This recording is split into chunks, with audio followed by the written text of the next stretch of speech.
다 같이 사도신경을 암송하심으로 새벽 예배를 하나님께 드리시겠습니다. 나는 전능하신 아버지 하나님, 천지의 창조주를 믿습니다. 나는 그의 유일하신 아들, 우리 주 예수 그리스도를 믿습니다.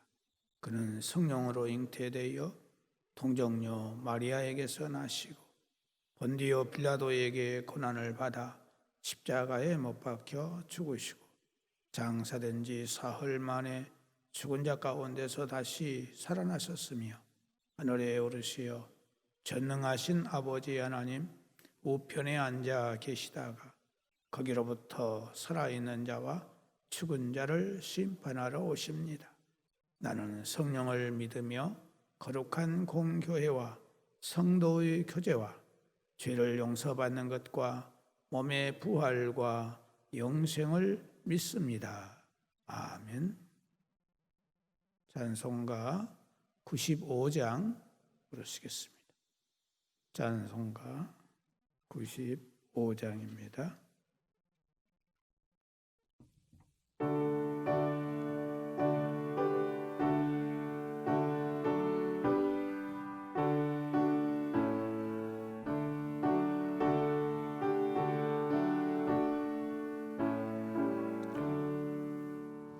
나의 기쁨 나의 소망 되시며 나의 생명이 되신 주 밤낮 불러서 찬송을 드려도 늘 아신 마음 일세 나의 사모하는 선한 목자는 어느 꽃다운 동산에 양의 우리와 늘 함께 가셔서 기쁨을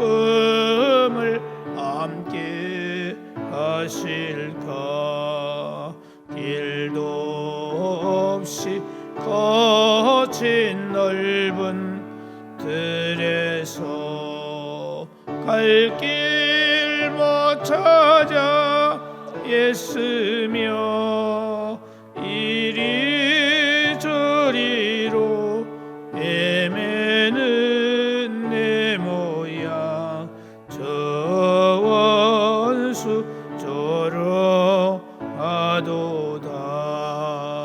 주의 자비롭고 화평한 얼굴 모든 천사도 반기며 주의 놀라운 진리의 말씀에 전지가 와닿아도다. 나의 진정 사모하는 예수님 음성조차도 반갑고 나의 생명과 나의 참 소망은 오직 주 예수 뿐일세. 아멘. 하나님의 말씀은 구약성경 시편 132편 시편 132편 1절에서 18절까지 시편 132편 1절에서 18절까지 다 같이 함께 목소리로 봉독하시겠습니다. 시작. 여호와여 다윗을 위하여 그의 모든 겸손을 기억하소서. 그의 여호와께 맹세하며 야곱의 전능자에게 소원하기를 내가 내 장막집에 들어가지 아니하며 내 침상에 오르지 아니하고 내 눈으로 잠들게 하지 아니하며 내 눈꺼풀로 졸게 하지 아니하기를 여호와의 처소 곧 야곱의 전능자의 성막을 발견하기까지 하리라 하였나이다. 우리가 그것이 에브라다에 있다 함을 들었더니 나무밭에서 찾았도다. 우리가 그의 계신 곳으로 들어가서 그의 발등상 앞에서 엎드려 예배하리로다. 여호와여 일어나사 주의 권능의 궤와 함께 평안한 곳으로 들어가소서. 주의 제사장들은 의를 입고 주의 성도들은 즐거이 외칠지어다. 주의 종 다윗을 위하여 주의 기름 부음 받은 자의 얼굴을 외면하지 마옵소서. 여호와께서 다윗에게 성실히 맹세하셨으니 변하지 아니하실지라. 이르시기를 내 몸의 소생을 내 왕위에 둘지라. 내 자손이 내 언약과 그들에게 교훈하는 내 증거를 지킬진대 그들의 후손도 영원히 내 왕위에 앉으리라 하셨도다. 여호와께서 시온을 택하시고 자기 거처를 삼고자 하여 이르시기를 이는 내가 영원히 쉴 곳이라. 내가 여기 거주할 것은 이를 원하였음이로다. 내가 이 성의 식료품에 풍족히 복을 주고 떡으로 그 빈민을 만족하게 하리로다. 내가 그 제사장들에게 구원을 옷 입히리니 그 성도들은 즐거이 외칠지로다. 내가 거기서 다윗에게 꿀나게 할 것이라. 내가 내 기름 부음 받은 자를 위하여 등을 준비하였도다. 내가 그의 원수에게는 수치를 옷 입히고 그에게는 왕관이 빛나게 하리라 하셨도다. 아멘. 시편 132편은 성전에 올라가는 15편의 시 가운데에서 13번째 시로서 가장 긴 시입니다. 이 시는 두 개의 맹세로 구성되어 있는데 하나는 다윗의 맹세이고 또 하나는 여호와 하나님의 맹세입니다. 2절을 보면 다윗이 여호와께 맹세하며 야곱의 전능자에게 소원하기를 하면서 다윗의 맹세에 대해서 말씀하고 있고 11절에는 여호와께서 다윗에게 성실히 맹세하셨으니라고 하면서 그 내용을 밝히고 있습니다. 이 두 맹세는 두 개의 별다른 것이 아니라 하나님의 성전과 그의 나라라고 하는 하나님의 사실에 대한 것을 나타내고 있습니다. 다윗이 하나님의 성전과 그의 나라에 대해서 맹세를 하고 여호와께서도 성전과 그의 나라에 대해서 맹세를 합니다.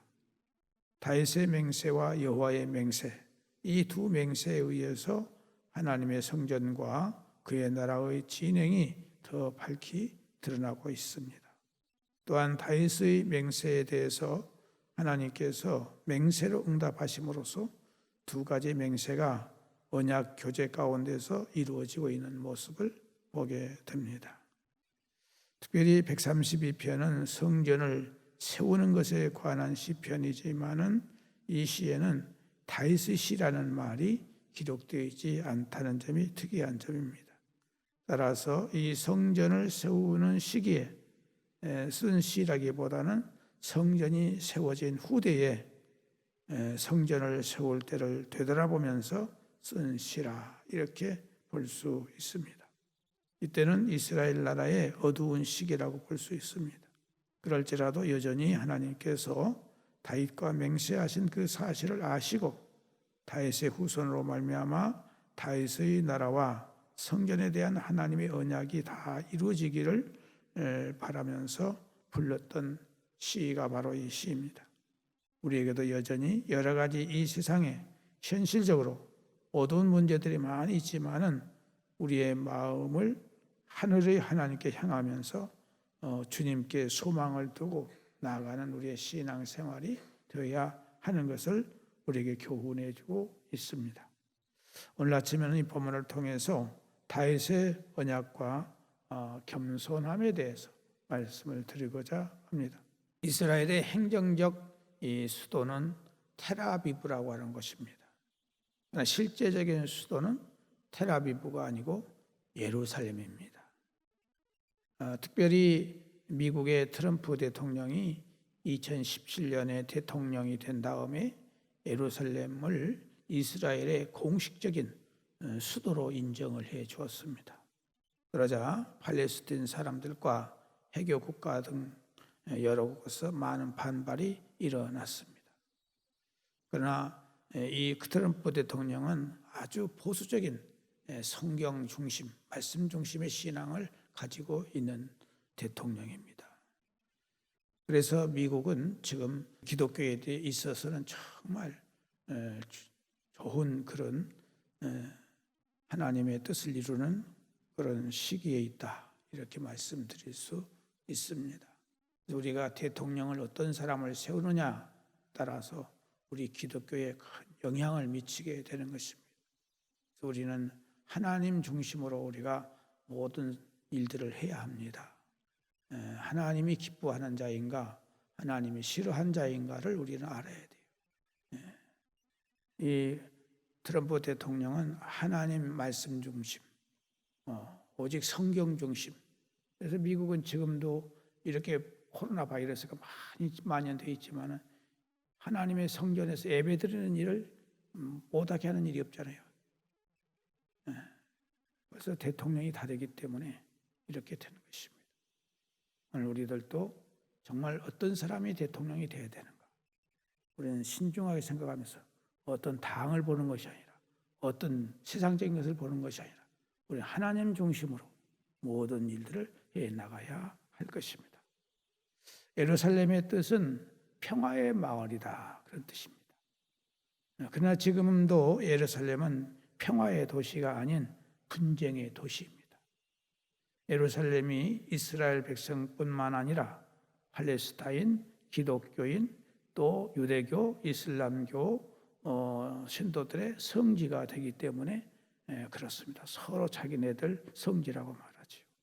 무엇보다도 예수님이 십자가에 못 박혀 죽으신 곳, 다윗이 하나님의 영광을 재현하고자 했던 열망이 있던 곳, 이를 통해서 솔로몬에 의해서 성전이 완성된 곳이기 때문에 바로 이 예루살렘이 이스라엘의 실제적인 수도다 하는 것입니다. 그래서 성전은 유대인들에게 하나님의 임재하심과 영광스러움이 있는 것으로 여겨졌기 때문입니다. 예루살렘은 그들에게 생명이요, 평화요, 안식이요, 예배하는 곳이었기 때문에 가장 중요한 성지가 되었고 지금도 성지로 사용되고 있습니다. 오늘 시편 132편은 성전에 올라가는 노래로 예루살렘 성전 완성을 통해서 축제로 매년 계속 이어온 전통적인 축제입니다. 다윗과 솔로몬의 이야기로 완전히 겹쳐져 있습니다. 두 가지로 나눌 수가 있는데, 하나는 다윗의 전통과 다윗의 언약과 시온 전통이 1절에서 5절에 나타나 있고 11절에 16절에도 나타나 있습니다. 그리고 6절에 10절에 보면은 솔로몬의 전통이 나와 있습니다. 오늘은 이 다윗의 언약과 시온 전통에 대해서 말씀을 나누겠습니다. 다윗 언약과 시온 전통이 왜 이렇게 중요한가? 1절 보면은 여호와여 다윗의 겸손함을 기억해 달라고 하나님께 호소하고 있는 모습을 보게 됩니다. 다윗의 겸손함이라고 하는 것은 어디에서 말하고 있느냐? 법궤를 예루살렘으로 옮긴 이야기를 우리는 잊을 수가 없습니다. 사울은 한 번도 하나님의 법궤에 대한 말을 해본 적이 없어요. 이스라엘의 초대 왕이지만, 그러나 다윗은 그가 왕이 된 그때부터서 하나님의 법궤를 찾게 되었고 하나님의 법궤를 옮기는 일에 최선을 다했고 항상 하나님 중심, 말씀 중심의 삶을 살려고 애를 썼습니다. 이것이 바로 뭐냐? 다윗의 겸손함이다 하는 것입니다. 결국 다윗은 적절한 장소를 찾고 성전 터를 마련하는 데까지 그는 나아가게 됩니다. 이를 통해서 예루살렘의 모리아 산에 여호와의 성전 건축하기를 시작했는데 이것이 법궤가 옮겨졌던 여부수 사람 오르난의 타작 마당이었던 것입니다. 마태복음 1장 1절에 보면 아브라함과 다윗의 자손 예수 그리스도의 세계라 이렇게 성경은 말씀하고 있어요. 아브라함과 다윗, 예수가 누구의 후손이냐? 육적인 후손을 보면 아브라함과 다윗의 자손인 것을 알 수 있습니다. 그만큼 아브라함은 믿음의 조상이 되었고 다윗은 그 후에 예수 그리스도의 계보의 가장 중요한 자로 나타나고 있습니다. 그만큼 다윗이 하나님을 사랑했고 하나님 마음에 드는 삶을 그가 살았어요. 그래서 하나님께서 직접 말씀해 주시기를 이새의 아들 다윗을 만나니 내 마음에 합한 자라. 내가 이를 통해서 내 모든 뜻을 이루리라. 그래서 다윗의 후손을 통해서 예수 그리스도가 이 세상에 탄생하게 된 것입니다. 아브라함이 이삭을 바칠 때에 그는 하나님께서 이삭을 다시 살려내시리라고 하는 믿음을 가지고 그 일을 행하고자 했습니다. 물론 이것은 믿음의 시험이었고 자식을 바치는 것은 이방인들의 신전제사에나 있는 것이었습니다. 그러나 그 사건은 독생자를 죽이시도록 잠시 버려두실 하나님 아버지의 심정과 구원이라고 하는 계시적 사건을 완성해 주기 위해서 하나님께서 아브라함에게 이와 같은 시험을 하셨던 것입니다. 따라서 우리는 모든 일과 사건에 있어서 구원의 역사에 은혜를 베푸시는 주님의 손길에 의지하며 하나님께서 어떻게 이룰 것인가를 기대하는 소망이 있는 믿음을 가지고 살아야 합니다. 단순히 오늘 현실의 모든 일들이 내 뜻대로 이루어지다라고 자가 아니라 아버지의 뜻이 이루어지다로 우리는 믿음으로 모든 삶을 살아야 됩니다. 그래서 우리가 주기도문을 외울 때 하늘에 계신 우리 아버지의 이름이 거룩히 여김을 받으시오며 아버지의 뜻이 하늘에서 이룬 것 같이 땅에서도 이루어지게 하소서. 오늘 우리들의 기도가 이것 주기도문 아니겠어요? 오늘 우리는 이것을 잊어버리고 살고 우리는 이것을 생각하지 못하고 그저 주문 외우듯이 주기도문을 외우고 있어요. 하늘에 계신 우리 아버지의 이름이 거룩히 여김을 받으시오며 아버지의 뜻이 땅에 이루어지기를 간절히 소망하는 그 가운데서 우리가 이 주기도문을 해야 된다 이것입니다. 그래서 우리가 주기도문을 외울 때 하늘에 계신 우리 아버지 하면서 막 빠르게 하는 게 아니에요. 다 음미하면서 뜻을 생각하면서 우리가 주기도문을 해야 되는 거예요. 사도신경도 역시 마찬가지예요. 나는 전능하신 아버지 하나님 천지의 창조주를 믿습니다. 이렇게 무턱대고 하는 것이 아니라 의미를 생각하면서 뜻을 생각하면서 나는 전능하신 아버지 하나님 천지의 창조주를 믿습니다. 나는 그의 아들 우리 주 예수 그리스도를 믿습니다. 이런 믿음의 고백을 우리가 해야 하나님이 받으시는 예배가 되는 것이지 무조건 성전에 나와서 그런 일을 한다고 해서 하나님이 받아주시는 게 아니에요. 우리는 정말 하나님이 받으시는 예배를 드려야 돼요. 형식적인 예배가 아니라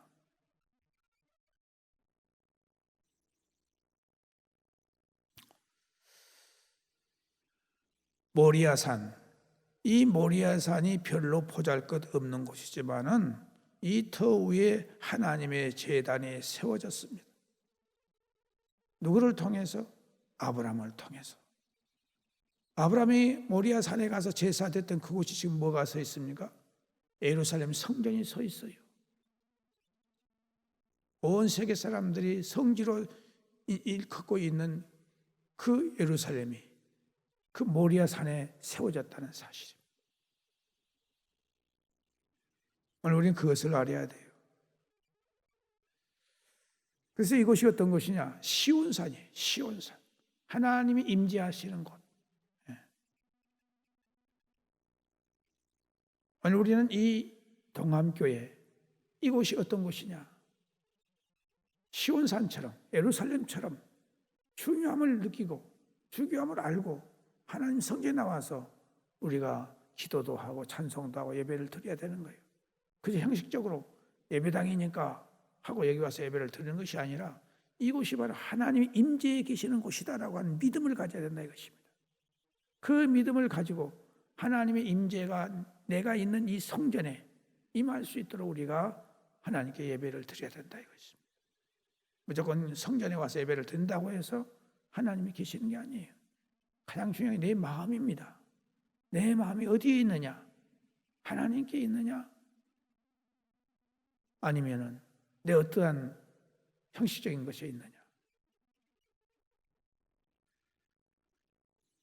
그런 의미에서 우리가 성전 예배의 중요성을 알아야 되는 것입니다.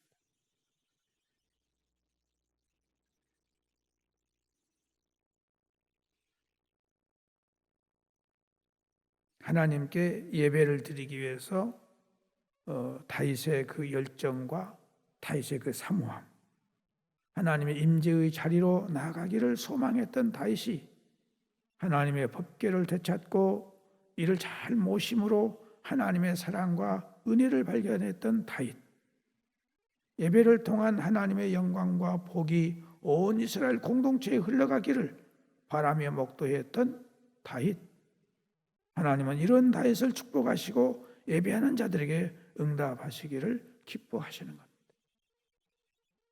그러기에 예배의 회복이 어디서부터서 시작돼야 되나? 내 마음에서부터 시작이 돼야 되나? 여기 아무리 수많은 사람들이 모여서 예배를 드린다 해도 하나님의 임재를 우리가 느끼지 못하면 아무런 의미가 없는 거예요. 비록 한 사람이 모여 있을지라도, 한 사람일지라도 하나님의 임재를 여기서 느끼는 것, 이것이 진정한 예배라는 사실입니다. 하나님이 어디 계십니까? 내 안에 계시는 거예요.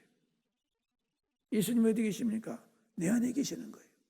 성령님이 어디 계십니까? 내 안에 계시는 거예요. 이걸 우리 늘 의식하면서 살아야 돼요.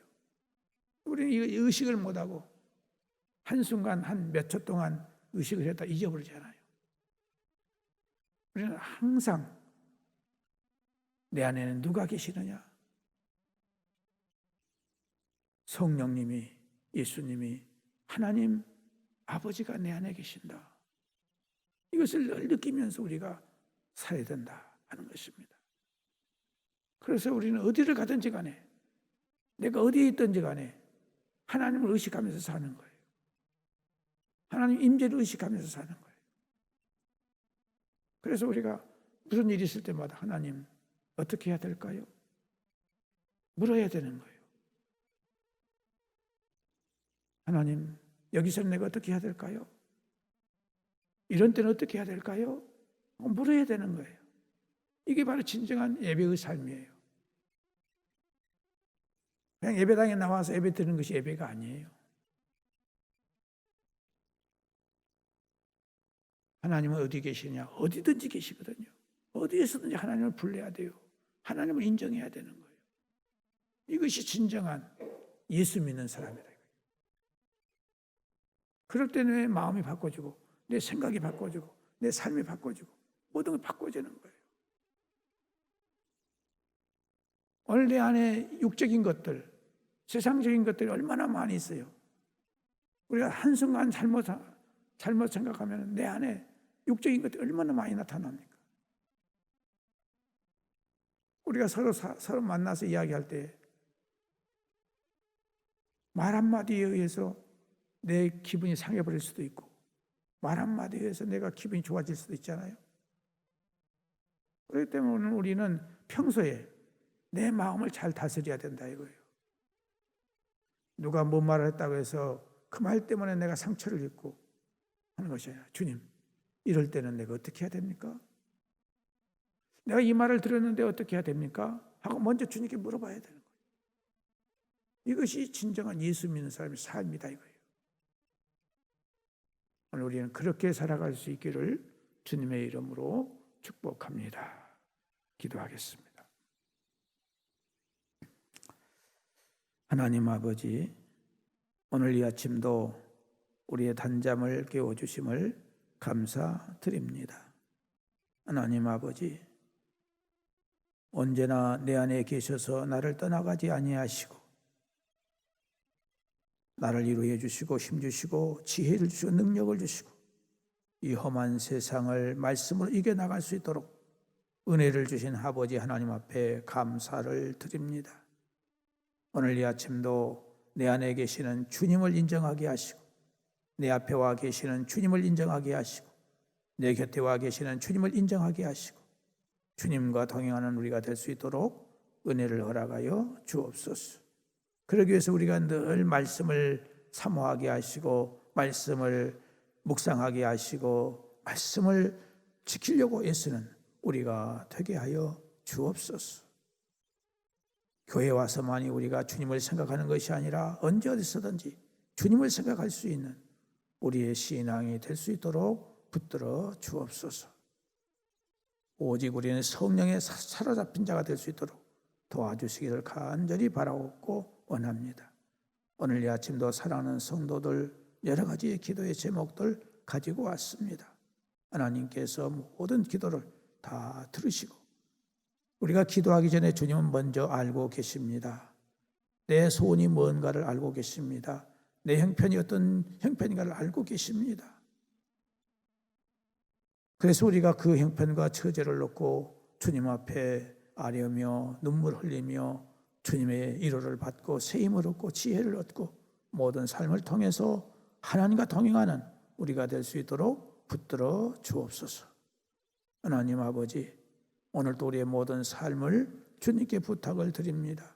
환경을 통해서 말씀하시는 주의 음성을 듣게 하시고 말씀을 통해서 말씀하시는 주의 음성을 듣게 해주시옵시고 내게 오는 모든 것을 통해서 주의 음성을 들을 수 있는 우리가 되게 하여 주옵소서. 주와 같이 길 가는 우리가 되게 하여 주옵시고 주님과 동행하는 우리의 삶이 되도록 도와주옵소서. 예수님의 이름으로 기도하옵나이다. 아멘. 하늘에 계신 우리 아버지, 아버지의 이름을 거룩하게 하시며 아버지의 나라가 오게 하시며 아버지의 뜻이 하늘에서와 같이 땅에서도 이루어지게 하소서. 오늘 우리에게 일용할 양식을 주시고 우리가 우리에게 잘못한 사람을 용서하여 준 것 같이 우리 죄를 용서하여 주시고 우리를 시험에 빠지지 않게 하시고 악에서 구하소서. 나라와 권능과 영광이 영원히 아버지의 것입니다. 아멘.